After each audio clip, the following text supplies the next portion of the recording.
بسم اللہ الرحمن الرحیم۔ 4 شہادتوں کے باوجود ایک انصاری خاتون کی محبت رسول، اللہ کے رسول صلی اللہ علیہ وسلم سے محبت کرنے والے حضرات صحابہ، ان میں سے صرف مرد حضرات ہی نہ تھے بلکہ عورتیں بھی نبی اکرم صلی اللہ علیہ وسلم سے بے پناہ محبت رکھتی تھی۔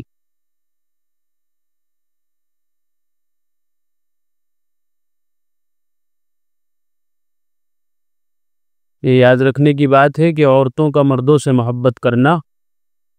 اگر کسی ایمانی جذبے سے ہو، کسی دینی جذبے سے ہو، کسی دینی تعلق کی بنیاد پر ہو تو جائز ہے، اور اگر کسی عشق معشوقی کی وجہ سے اور کسی دنیاوی اور مجازی محبت کی وجہ سے کوئی عورت کسی مرد پر اگر عاشق ہو رہی ہے، فریفتہ ہو رہی ہے، اس سے محبت کر رہی ہے تو یہ ناجائز تعلقات میں شمار ہوگا جو حرام ہے۔ یہ بات پہلے بھی بیان کی گئی ہے کہ کسی بھی عورت کا کسی بھی مرد سے تعلق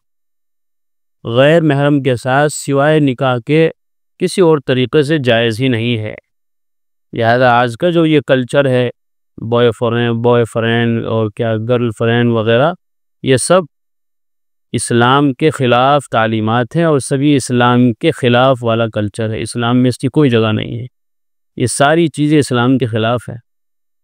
اور یہ ساری چیزیں زنا کا اور بدکاری کا درجہ اس کا دروازہ کھولنے والی۔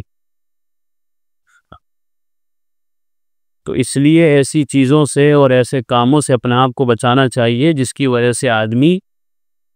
زنا میں ملوث ہو جائے۔ اس لیے قرآن کریم نے صرف یہ نہیں کہا کہ زنا مت کرو، بلکہ کہا وَلَا تَقْرَبُوا الزِّنَا،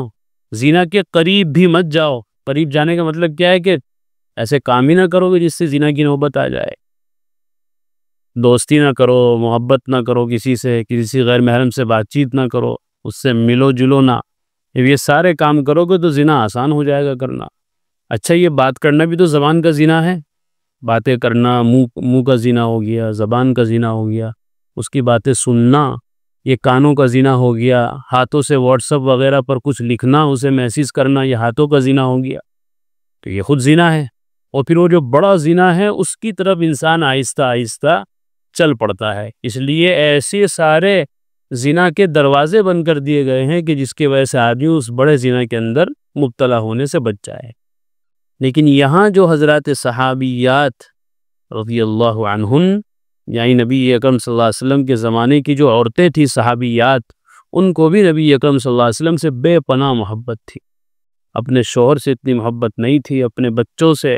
اور اپنے بھائیوں سے، اپنے والدین سے اتنی محبت نہیں تھی جتنا کہ رسول اکرم صلی اللہ علیہ وسلم سے محبت تھی، اس معنی کر کہ وہ اللہ کے نبی ہیں، اللہ کے رسول ہیں، وہ ہمارے محسن ہیں، ان کے ذریعے سے ہمیں دین ملا ہے، قرآن ملا ہے، اور جنت جہنم کے پہچاننے کا راستہ ملا ہے، شریعت ملی ہے، ایک بہترین زندگی گزارنے کا طور و طریقہ ہمیں ان سے ملا ہے۔ ان ساری وجوہات کی وجہ سے نبی اکرم صلی اللہ علیہ وسلم سے محبت ایمان کا تقاضا ہے،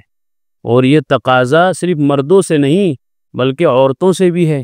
کہ وہ اپنا آئیڈیل کسی اور کو نہ بنائیں، اپنا ماڈل کسی اور کو نہ بنائیں، وہ بھی نبی اکرم صلی اللہ علیہ وسلم ہی کی ذات کو اور آپ کی سیرت اور آپ کے اسوہ حسنہ کو ہی ماڈل بنا کر زندگی گزاریں۔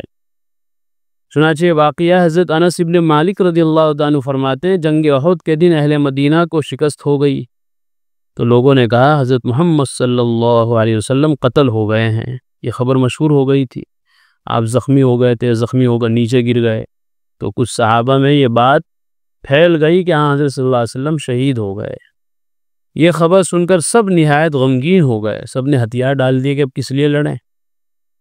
اور مدینے کے اطراف سے رونے والی عورتوں کی آوازیں آنے لگیں۔ چنانچہ ایک انصاری عورت پردے میں مدینے سے نکلی اور میدان جنگ کی طرف چل پڑی۔ ان کے والد، بیٹے، خاوند، بھائی چاروں اس جنگ میں شہید ہو چکے تھے، بیٹا بھی، باپ بھی، اور شوہر بھی اور بھائی بھی، ایک گھر کے 4 آدمی۔ یہ ان کے پاس سے گزری، جنازے پڑے تھے، ان کی لاشیں پڑی تھی، تو ان کے پاس سے گزری، نہ روئی نہ دھوئی، نہ ان کو دیکھا نہ کچھ۔ یہ تو راوی کہتے ہیں مجھے یہ معلوم نہیں کہ ان میں سے پہلے کس کے پاس سے گزری۔ جب بھی ان میں سے کسی ایک کے پاس سے گزرتی تو پوچھتی یہ کون ہے، لوگ بتاتے کہ تمہارے والد ہیں، بھائی ہیں، خاوند ہیں، بیٹے ہیں، کیونکہ حالات اور لاشیں اس قدر زخمی کر کے ڈال دی گئی تھی کہ پہچاننا مشکل تھا کہ کون ہے۔ وہ جواب میں یہی کہتی کہ اللہ کے رسول صلی اللہ علیہ وسلم کو کیا ہوا۔ شوہر کو دیکھ رہی ہے کہ وہ مرا پڑا ہے، بیٹے کو دیکھ رہی ہے مرا ہوا ہے، باپ بھی اور بھائی بھی، تو ہونا تو یہ چاہیے تھا کہ ان کی لاشوں پر پڑھ کر رونا دھونا شروع کر دیتی، آگے تو کیا جاتی، لیکن ان سب کو چھوڑ کر اس فراق میں ہے کہ کسی طرح یہ پتہ چل جائے کہ ہمارے نبی صلی اللہ علیہ وسلم کی کیا حالت ہے، آپ زندہ ہیں، آپ حیات ہیں، آپ کی کیا کیفیت ہے۔ اس عورت کو تو صرف یہ جذبہ لگا ہوا تھا۔ کتنے بڑے جذبے کی بات ہے کہ ایک عورت کے سامنے اس کے شوہر کی لاش پڑی ہے، باپ کی بھی لاش ہے، بیٹے کی بھی، بھائی کی بھی، وہ ان سب کے اوپر رو دھونے کے بجائے کہاں جا رہی ہے؟ رسول اکرم صلی اللہ علیہ وسلم کی خبر لینے اور آپ کی حالت جاننے کے لیے اور آپ کو ایک نظر دیکھنے کے لیے بیتاب ہے۔ یہ کتنی بڑی محبت، کتنی بڑی قربانی ہے محبت کی، کہ وہ ساری محبتیں جن کا انسان کے اندر ایک ولولہ، ایک جذبہ ہوتا ہے، بیوی کو شوہر سے، بیوی کو اپنے بچوں سے، ماں کو بچوں سے، باپ سے، بھائی سے، ایک الگ ہی تعلق، الگ ہی محبت ہوتی ہے، لیکن وہ ساری محبتیں قربان ہیں، ساری محبتیں بعد میں ہیں، ساری محبتیں مغلوب ہے۔ غالب جو ہے سب سے محبت وہ رسول اکرم صلی اللہ علیہ وسلم کی محبت ہے۔ لوگ کہتے ہیں کہ حضور صلی اللہ علیہ وسلم آگے ہیں، یہاں تک کہ وہ چلتے چلتے حضور تک پہنچ گئی، حضور صلی اللہ علیہ وسلم کے کپڑے کے کونے کو پکڑ کر کہا، یا رسول اللہ میرے ماں باپ آپ پر قربان ہوں، جب آپ صحیح سالم ہیں تو مجھے اپنے مر جانے والوں کی کوئی پرواہ نہیں، میرے گھر میں 4 جنازے پڑے ہیں، مجھے ان کا غم نہیں ہے، آپ صحیح سالم ہیں، اللہ کا شکر ہے، بس مجھے یہ خوشی ہے، اور اس خوشی کی وجہ سے وہ سارے غم میرے لیے کوئی غم کی حیثیت نہیں رکھتے۔ کتنا بڑا دل ہوگا، کتنا بڑا جگر ہوگا۔ یہ ساری چیزیں وہی ہے چونکہ ایمان کا مطالبہ ہے ہر مسلمان مومن مرد اور عورت سے کہ سب کو سب سے زیادہ محبت اپنے رسول سے ہونی چاہیے، اور ساری محبت بعد میں، سب سے زیادہ محبت، سب سے پہلی محبت ہر مومن مسلم مرد و عورت کو اپنے نبی سے ہونی چاہیے۔ اور یہ صحابیات نے، صحابہ نے اس کے نمونے ہمارے سامنے رکھ کر دکھائے ہیں کہ دیکھو ایسے بھی ہو سکتا ہے۔ آج کل تو کسی کا شوہر مر جائے، کسی کے بیٹے کا انتقال ہو جائے، باپ کا، بھائی کا، تو رسول اکرم صلی اللہ علیہ وسلم کی ساری سیرت، ساری سنت، ساری شریعت ہم ایک طرف رکھ دیتے ہیں۔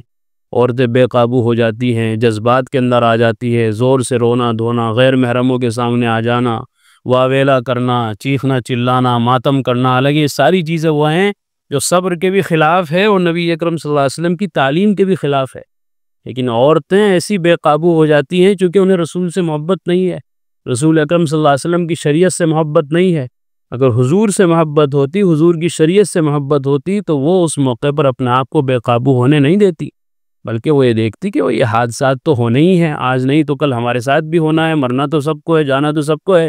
لیکن ہر موقع پر غمی اور خوشی کے ہمیں رسول اکرم صلی اللہ علیہ وسلم کی تعلیمات کو سینے سے لگا کر رکھنا ہے۔ یہ دیکھنا ہے کہ اس موقع پر رسول اکرم صلی اللہ علیہ وسلم کی تعلیم کیا ہے، وہ ہمارے زندگی سے نہ چھٹ جائے، ہمارے ہاتھ سے نہ نکل جائے۔ ہر ایمان والے مرد عورت کو یہ فکر ہونی چاہیے۔ اللہ تعالیٰ ان حضرات کے اس جذبے اور اس اطاعت اور اس محبت کے کچھ ذرات ہمیں بھی نصیب فرمائیں۔ وآخر دعوانا الحمدللہ رب العالمین۔ قرآن کریم میں اللہ تعالیٰ فرماتے ہیں الا بذکر اللہ تطمئن القلوب، کہ سن لو، اچھے سے سمجھ لو، اللہ تعالیٰ کے ذکر ہی سے دلوں کو اطمینان نصیب ہوتا ہے۔ یعنی اللہ تعالیٰ کے جو انعامات و احسانات اور اس کی نوازشیں ہم پر ہیں، اگر ہم ان کو یاد کریں گے تو ہمارے بے قرار دل کو قرار آ جائے گا، سکون مل جائے گا۔ اگر ہم چاہتے ہیں کہ ہمارے دلوں میں سکون آئے، اطمینان نصیب ہو، تو اس کا ایک واحد علاج اور ایک بہترین دوا یہ ہے کہ ہم فوراً اللہ کے ذکر میں مشغول ہو جائیں۔